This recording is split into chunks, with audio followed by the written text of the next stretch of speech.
and Pradaxa are supposed. These dangerous fringe groups have no place in American public life. Anytime that you commit an attack against people to incite fear, it is terrorism. If we want to come together, we need to move away from identity politics and multiculturalism and focus on the American national identity. Tensions reach a boiling point with North Korea. The U.S. is preparing to fight and to win. We're on a collision course with North Korea. President Trump inherited a mess. To all those smart people who are criticizing his rhetoric and his policy, how well did you do? China says it will stop importing North Korea's coal, iron, fish, and other goods in the coming weeks. This is President Trump plans to strike the first blow against China in a trade war with the U.S. Thomas with the finishing touches. The winner of the 99th PGA Championship, Justin Thomas.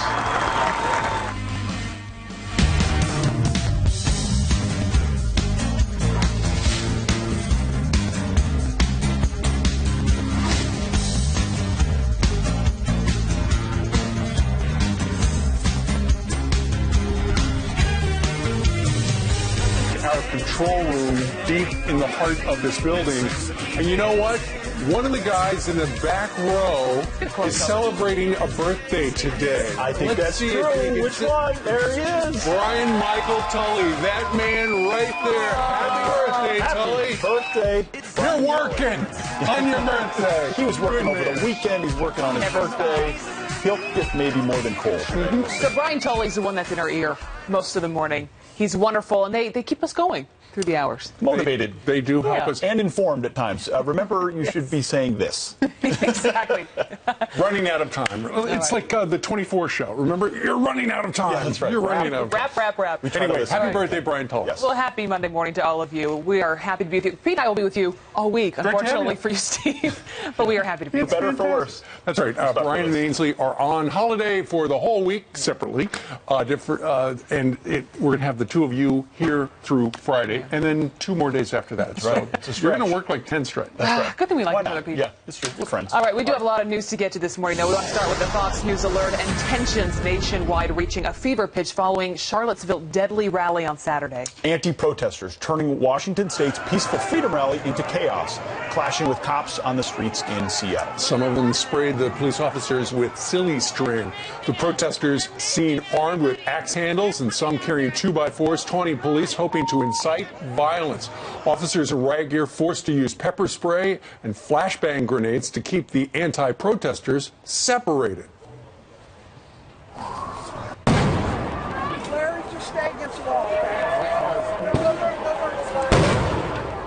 Three people were arrested for obstruction and assault. Luckily, no one was hurt.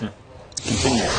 Now to another Fox News alert. The feds now widening their investigation into the Charlottesville attack suspects' hate-filled past. This is Vice President Mike Pence makes it very clear the Trump administration condemns all hate groups. That is where we find our Matt Finn, who was live for us in Charlottesville, Virginia, where a vigil was held last night for the woman mowed down in the violence. I was watching this play out yesterday. It was just heartbreaking. Matt, what can you tell us this morning? Well, the heartbreak continues. It's a somber sunrise here in Charlottesville as this town and the entire country really comes to terms with the violent riots that left 3 people dead here over the weekend. And the driver who plowed his car through the crowds, killing a person, is expected to be arraigned at the court behind me this morning, charged with second-degree murder. And we have some strong video to show you of that incident. Police say that James Field Jr. intentionally drove his gray Dodge into crowds, killing 32-year-old Heather Heyer and injuring 19 others. Now, this is all related to those white supremacy riots that now Vice President Mike Pence say he and the president condemn. We have no tolerance for hate and violence from white supremacists, neo-Nazis, or the KKK. These dangerous fringe groups have no place in American public life and in the American debate, and we condemn them in the strongest possible terms. There was a vigil held here last night and in other cities across the U.S. in remembrance of 32-year-old Heather Heyer, and also 2 Virginia state troopers were killed when their chopper went down this weekend. They were assisting law enforcement. They're identified as Lieutenant H.J. Cullen and Trooper Pilot Burke Bates. Now, it's not clear if that driver will appear in person or in video in the court behind me. He could potentially be charged with domestic terrorism, and federal investigators are also looking into the possibility that he might have had some type of assistance when he drove his car into the crowds this weekend. Back to you in New York. All right, Matt Finn live in Charlottesville with the very latest. We thank you very much. Ever since yesterday, the president has taken a lot of heat because he did make a statement and he was talking about the problems were coming from many sides. And people on both sides of the political aisle said that the president seemed to be spreading the blame equally between the white nationalists and the counter-protesters. And that is one of the reasons the White House came out with a statement yesterday that was very clear. It goes like this. The president said very strongly in his statement yesterday that he condemns all forms of violence, bigotry, and hatred. Of course, that includes white supremacists, KKK, neo-Nazi, and all extremist groups. So that's right. Yesterday, he did say, to be clear, he condemned in the strongest possible terms bigotry and hatred, talked about coming together, putting America first as opposed to racial identity first, talking to all sides, which everyone needs to hear. The specificity today, of course, comes after we learn that this James Alex Fields was obsessed with Hitler and the Nazis, something everyone would and should condemn. Yeah, and something that should be called out for what it is, because there's no room in this country and for our political dialogue for hate and for violence. And we heard the vice president backing that up yesterday when he was traveling and saying that there is no room for that. And he called them out. He called out whether it's the KKK, whether it's the Nazi group, whether it is these white supremacists, there is no room for that. And I think we're all on the same page there. The president is getting hit for not calling it for exactly what it was in that moment. As you said, we didn't have all the facts yet. But no surprise, the media has kind of run with that. That's sort of the title of every paper. Even after that statement, the New York Times says his statement is found wanting. And if there's ever editorializing on the front page, I think that's well, his daughter, Ivanka, tweeted out yesterday, there should be no place inside society for racism, white supremacy, and neo-Nazis. Pete had a great discussion with Carol Swain. She's a professor at Vanderbilt, and she has looked at this situation, and she's been studying the dynamic, the racial dynamic, for a number of years. And she said, essentially, a lot of this comes from identity politics.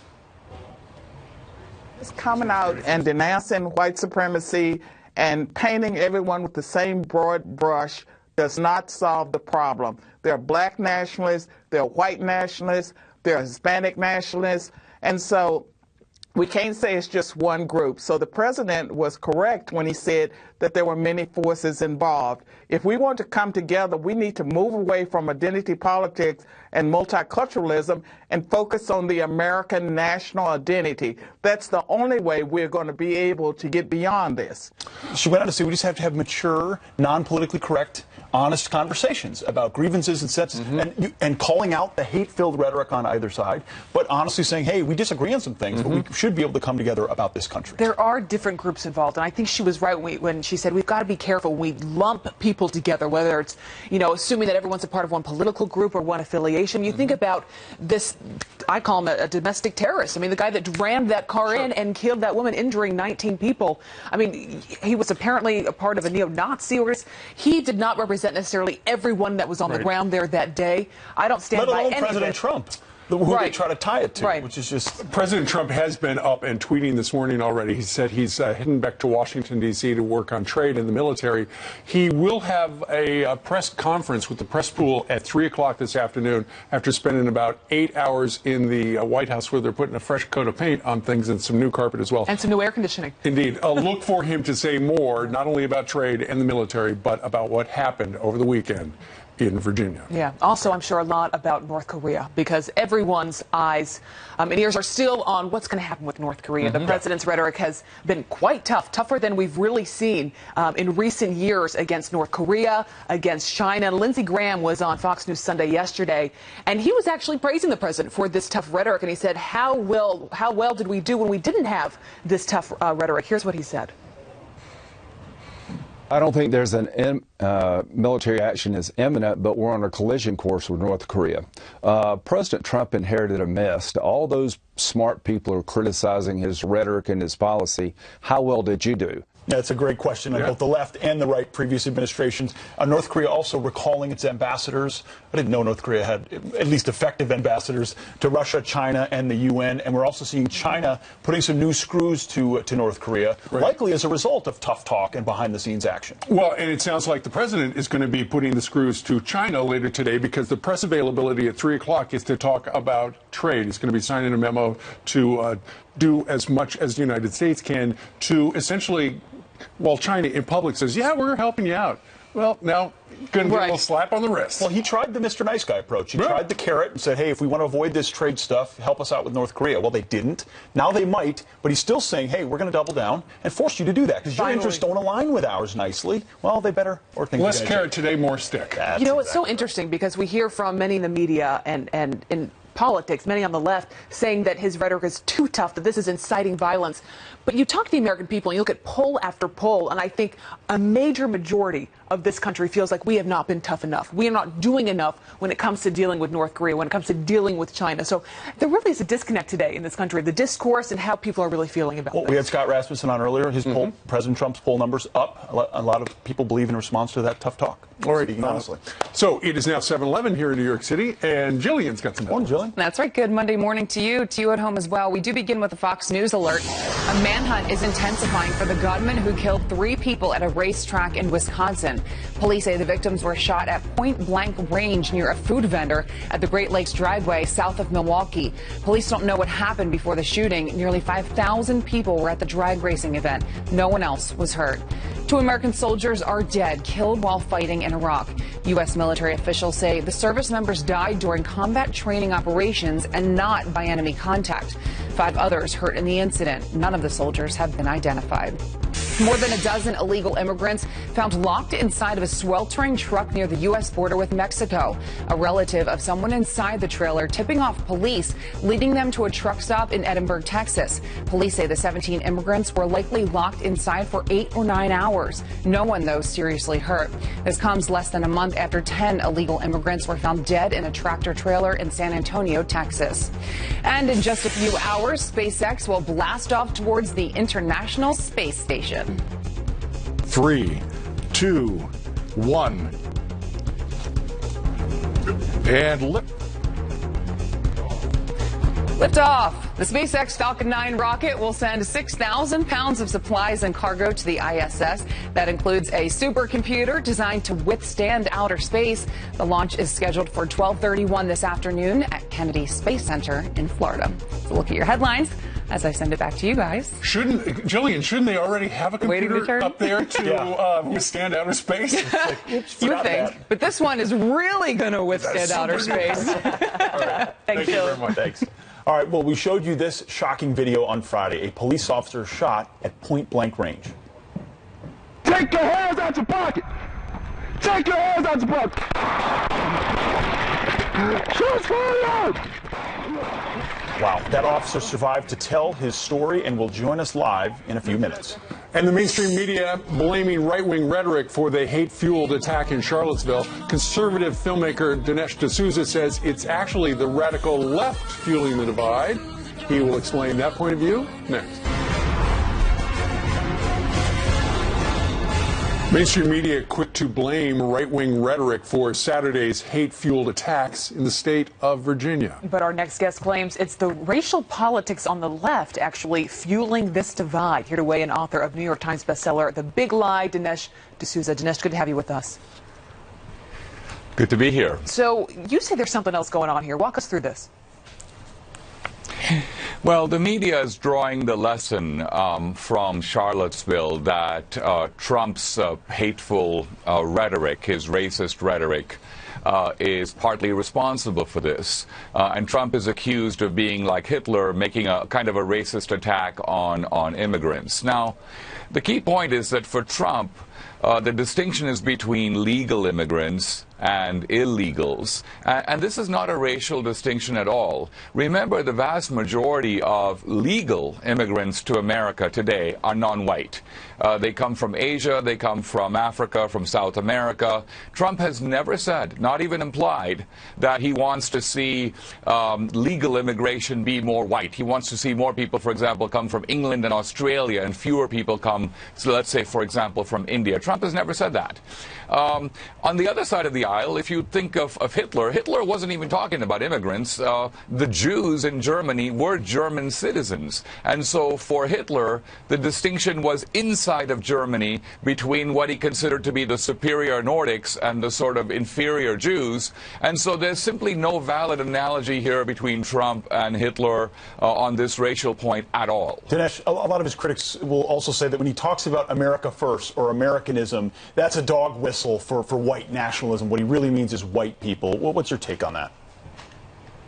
Well, Trump is arguing for an American nationalism and not a white nationalism. Let's remember that this whole concept of ethnic nationalism is a left-wing idea. The Democratic Party invented white nationalism, and the Democratic Party invented black nationalism. Now, interestingly, today, the way that the progressive Democrats have constructed their sort of multicultural totem pole, they encourage every form of ethnic nationalism except white nationalism. And so they encourage black nationalism and Hispanic nationalism, Asian nationalism, but somehow the white guy is not welcome at the multicultural picnic. This, I think, actually explains why these white nationalists, who really belong in the Democratic Party, are, in a sense, politically homeless, because if they show up at the multicultural picnic, they're Satan. All right. Dinesh D'Souza, author of The Big Lie, joins us today from L.A. Thank you very much, Dinesh.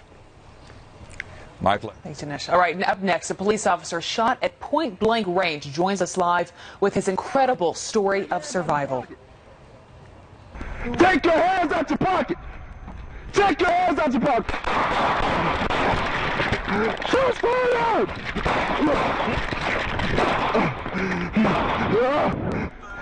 Dispatch, Echo 7, I'm hit. I'm hit. I'm hit in my neck someplace. Dispatch, you tell my family I love them.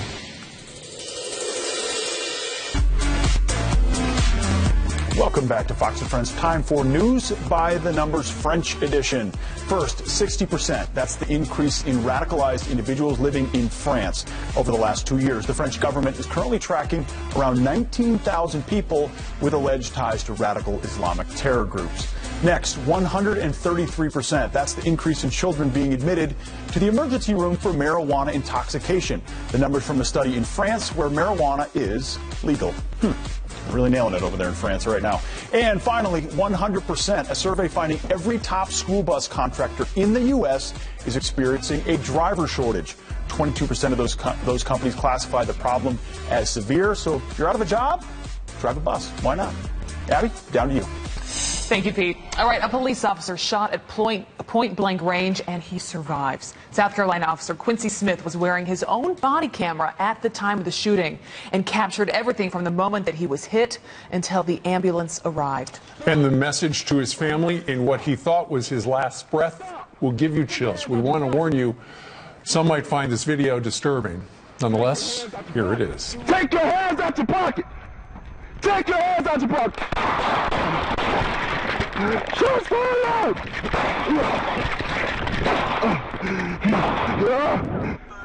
Dispatch, Echo 7, I'm hit. I'm hit. I'm hit in my neck someplace. Dispatch, you tell my family I love them. Tell my family I love them. Well, the officer got help and he survived, and now Officer Quincy Smith joins us live today from Charleston, South Carolina. Officer, thank you very much for joining us. Thank you. I appreciate you guys having me. So we saw the video taken from a camera that you had bought on your own and was attached to your eyeglasses. This took place on New Year's Day, 2016. Tell us about why you were in that neighborhood and who was that person you were looking at. I was called to the area. Dispatch came across radio, and somebody had called in stating that a black male with a camouflage hunting suit on with a red bandana was attempting to snatch another man's groceries. So I went to the area to go check it out. Went inside the store. to confirm that was a guy I saw earlier. They told me that was him. He was standing right there. So I went to approach him and talk to him to see, you know, to see if everything was all right. What was his involvement? And unfortunately, before I got a chance to have a simple conversation with him, you know, he pulled the gun out and shot me 3 times, hit me in the neck, the arm, and in my hip. But luckily, the bullet hit my magazine pouch, did not penetrate to my hip. And what was so interesting, as Steve pointed out, is that you were able to capture this from the glasses you were wearing with the video camera on them. I mean, oftentimes it's a camera, you know, at the chest level. And so to see it from this perspective in that video, it's hard to watch. But how are you doing today? You were shot 3 times. You obviously survived this horrific attack. How are you doing today? I'm doing a whole lot better. Still out of work on medical leave, still participating in therapy to get my bones and my muscle back proper for work. Hope to be going back to very soon. Understood. Tell us a little bit about the video. We've not shown the entire video, but who came to your rescue? There was somebody nearby, wasn't there? A man named Mr. John Tompkins. Never met him before a day in my life. It was fortunate he was there. He was doing some construction work on the convenience store behind the incident, and I guess he saw what I was going through, and he came to my aid and helped me, you know, and stayed there with me. You know, at the time I didn't think I was going to make it off the road that day because of the severe injuries that I had, especially from the neck wound. And he stayed there and pretty much comforted me and gave me a little bit of hope, you know, by his words and everything. So very appreciative of him. And also 2 of my family members actually came up there, part of the video.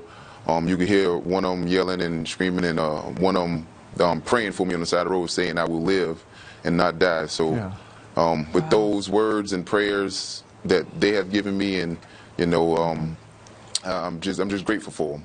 And I'm sure it's giving you a whole new appreciation for life and your role being a police officer. It's an incredible story, and we are so thankful that you survived all that. I'm sure your family wakes up every morning grateful that you're with them. Officer Quincy Smith, good to have you with us. Thank you. By the way, the assailant, Malcolm Orr, 29, was found guilty of attempted murder and possession of a weapon and was sentenced to 35 years after a 2-day trial. That was last week. Yeah. All right. Meanwhile, straight ahead on this Monday, President Trump preparing to return to New York City for the first time as president, and the protesters are already in hysterics. Rob Schmidt is live at Trump Tower over on 5th Avenue. Rob? Yeah, hey guys, just a few blocks away. We're outside Trump Tower, the president's home here in New York City. Yesterday, the president came home briefly and had protests outside of his home, which we've seen a lot of over the last year. And today, he's expecting them again, all in response to his comments in response to what happened in Charlottesville over the weekend. We'll show you some of that protest video. We'll talk about it coming up. All right, looking forward to that, Rob. And he's struggling for supporters in his own city. But could New York City Mayor Bill de Blasio be making a run for the White House in 2020? Man, it's a big field already. Tall field.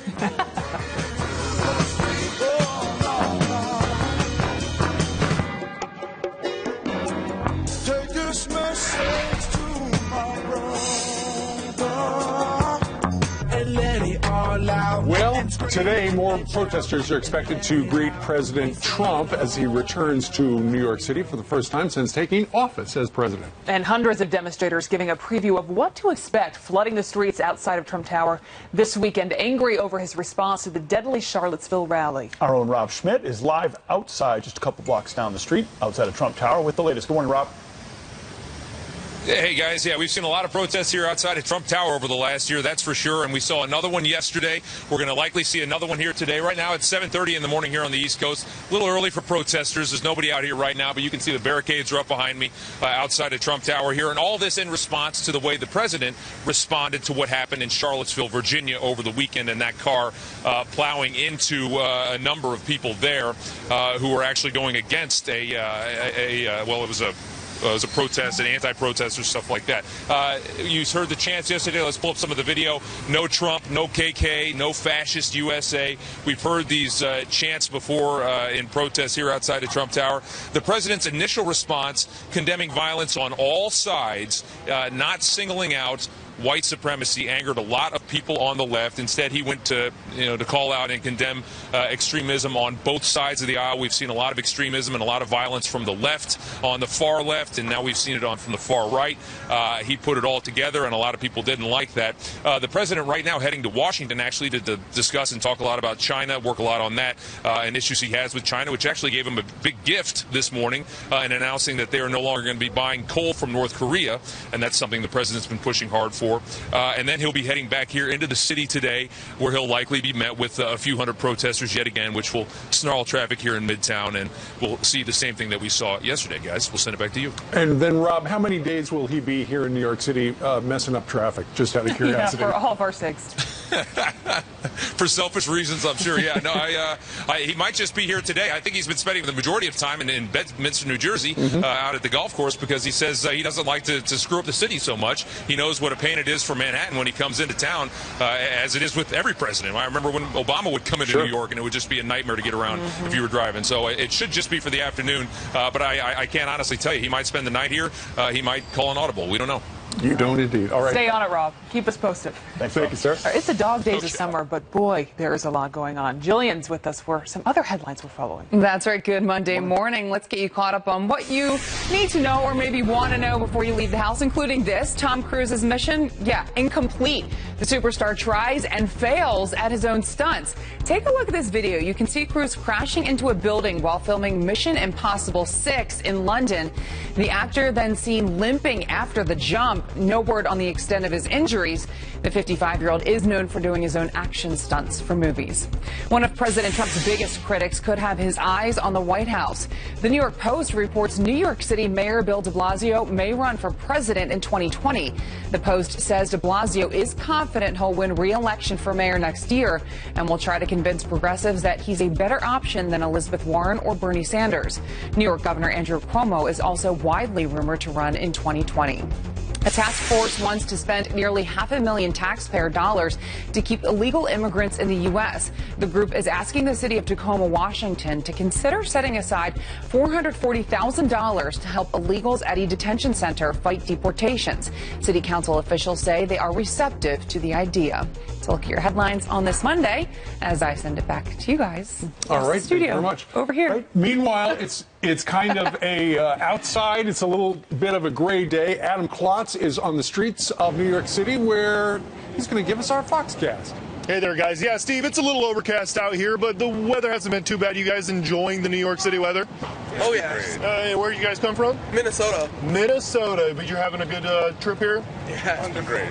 Big Fox viewers, yeah? Yes. Yeah, every morning. Awesome. All right, well, thanks for coming out here, guys. It feels great out here. They're obviously enjoying it. Weather across the country, really not too bad early this morning. Now, there are a couple of spots, some trouble areas off to the west, but what we're looking at as far as temperatures go, yeah, those are pretty comfortable. They're in the mid-60s, in some cases the mid-70s, a little farther south. Here's what I want to show you nationally. All is dry, all is clear on the eastern half of the country, but take a look at what's been happening out west in just the last couple of days and really the last couple of weeks. Monsoonal moisture, so you continue to see that radar loop.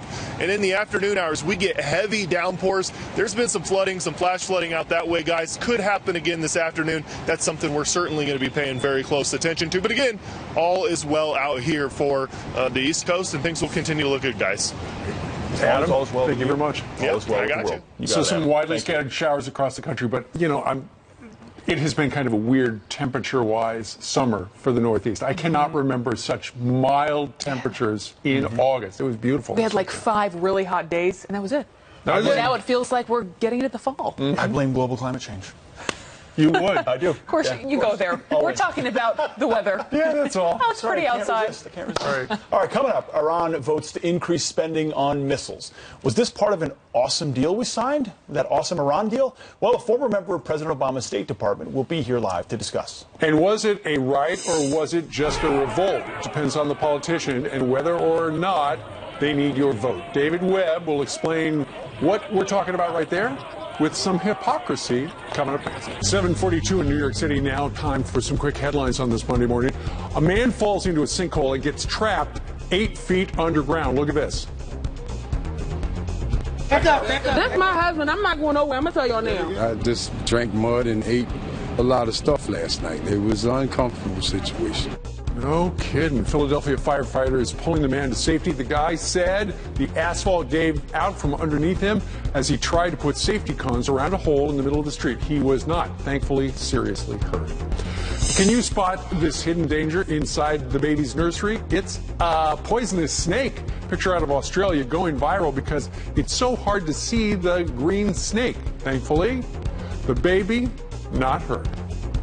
Right there behind the crib. I'm looking. Yeah, it's a little dicey. Well, shortly after the weekend violence in Virginia, the president strongly condemned it. But that wasn't enough for Congresswoman Maxine Waters, who tweeted yesterday that Trump has, she tweeted this, we're going to put it up on the screen, Trump has made it clear, with Bannon and Gorka in the White House and the Klan in the streets, it's now the white supremacists' house. Yes, that's Maxine Waters yesterday. But she had quite a different reaction to the 1992 L.A. riots. Back then, she said, quote, I maintain it was somewhat understandable, if not acceptable. So I call it a rebellion. So a little bit of double standard. Is there some hypocrisy here? Here to discuss, Fox News contributor and radio talk show host David Webb. David, break this down for us. So when is it a riot and when is it a rebellion and when is it acceptable and when is it not? Well, fortunately, and neither were acceptable, Maxine Waters doesn't get to decide. People are parsing the words of the president, but they ignoring the hypocrisy of the Democrats like her, who at the same time stood by Barack Obama when he wouldn't call it Muslim extremism, but now want the president to give it exactly the term they decide it is. The fact is there were many involved in this. There were the white nationalists, and I don't know who in America, it's such a small, minute percentage that even supports them. You had the Antifa and the Black Lives Matter group. For those of you out there, don't listen to us. Watch the videos. There are plenty of viral videos and images of who was there. The clash started between them. The ACLU of Virginia tweeted out that the police will not interfere. They did that at about 11:08 a.m. in the morning. So there are a lot of factors in this. The president was very clear. Hate, bigotry, the vice president added in his voice, Ivanka Trump, her voice, others, their voice. All of this has to go, and now we're parsing words over whether he used a certain term or not. Sure. Hate is hate, and it needs to go. You know, Pete, maybe the next time you should take the time to spend a minute listing all the people in the images, including Black Lives Matter, Antifa, white nationalists, neo-Nazis, skinheads. Look, they're all hate groups of some form.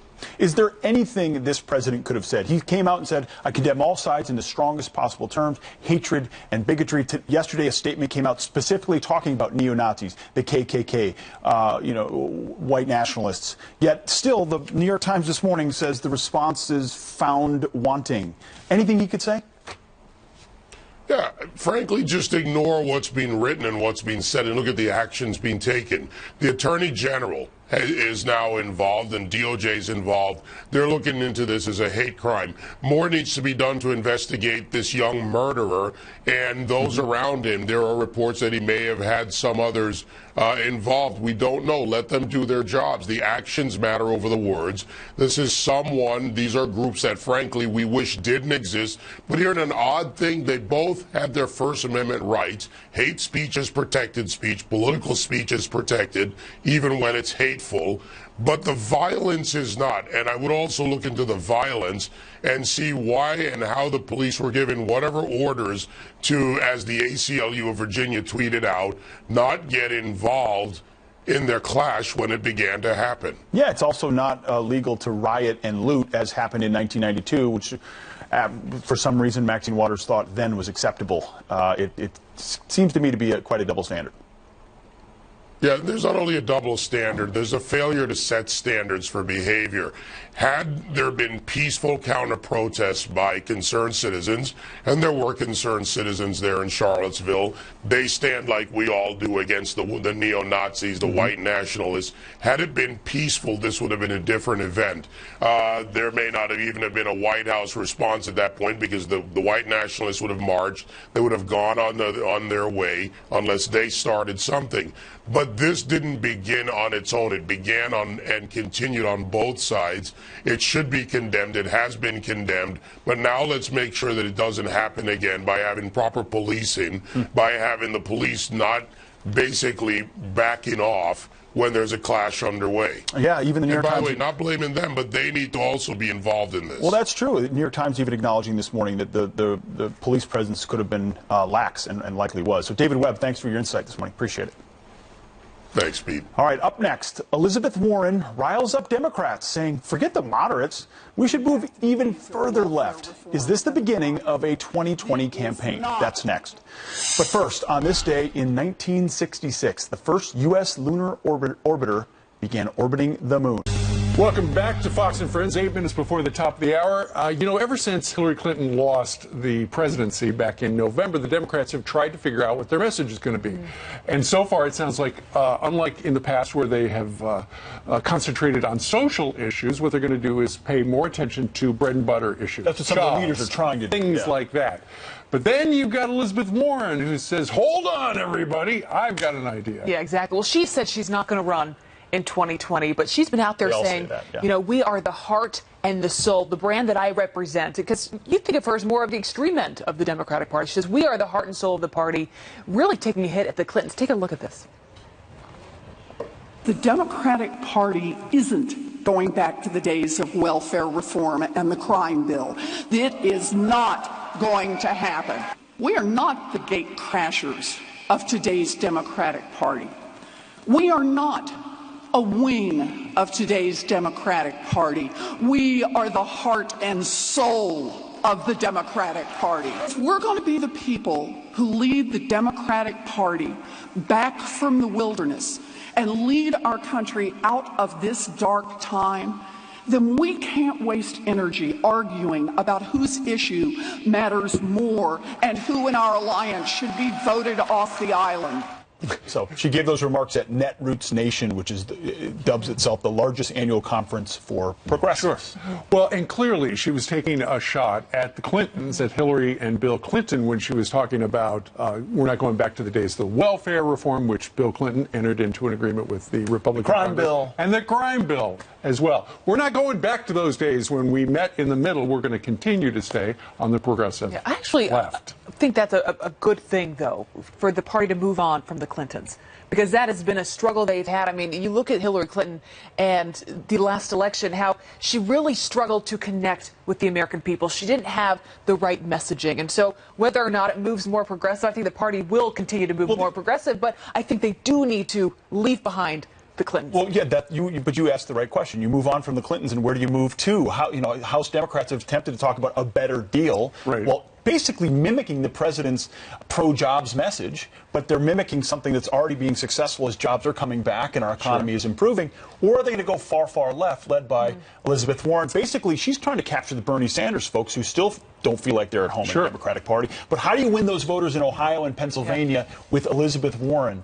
I don't understand how you ultimately do that. Well, maybe you're just deciding I'm not going after those people. And the moderates, the people in the middle, who, if she were to run, you got a choice between Elizabeth Warren on what she's staking her claim to be the far left, or Donald Trump, who has been to the right and been in the middle and kind of all over the place on certain issues, which has one of the reasons that he appealed to so many people across the political spectrum. And it was really the mood at the time of this country. People were wanting someone with a different type of tone, and I think President Trump really hit that. You know, his focus was the whole time about jobs and the economy and America first, bringing it back to this country. We are the ones that matter, having a stronger foreign policy.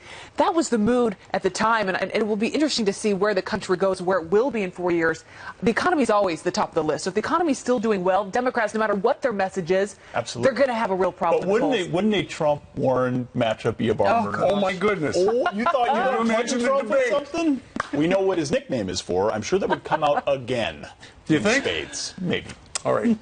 Thanks for joining us on this Monday. We're going to step aside. More Fox and Friends in just a couple of minutes. You're watching Fox and Friends live from New York City.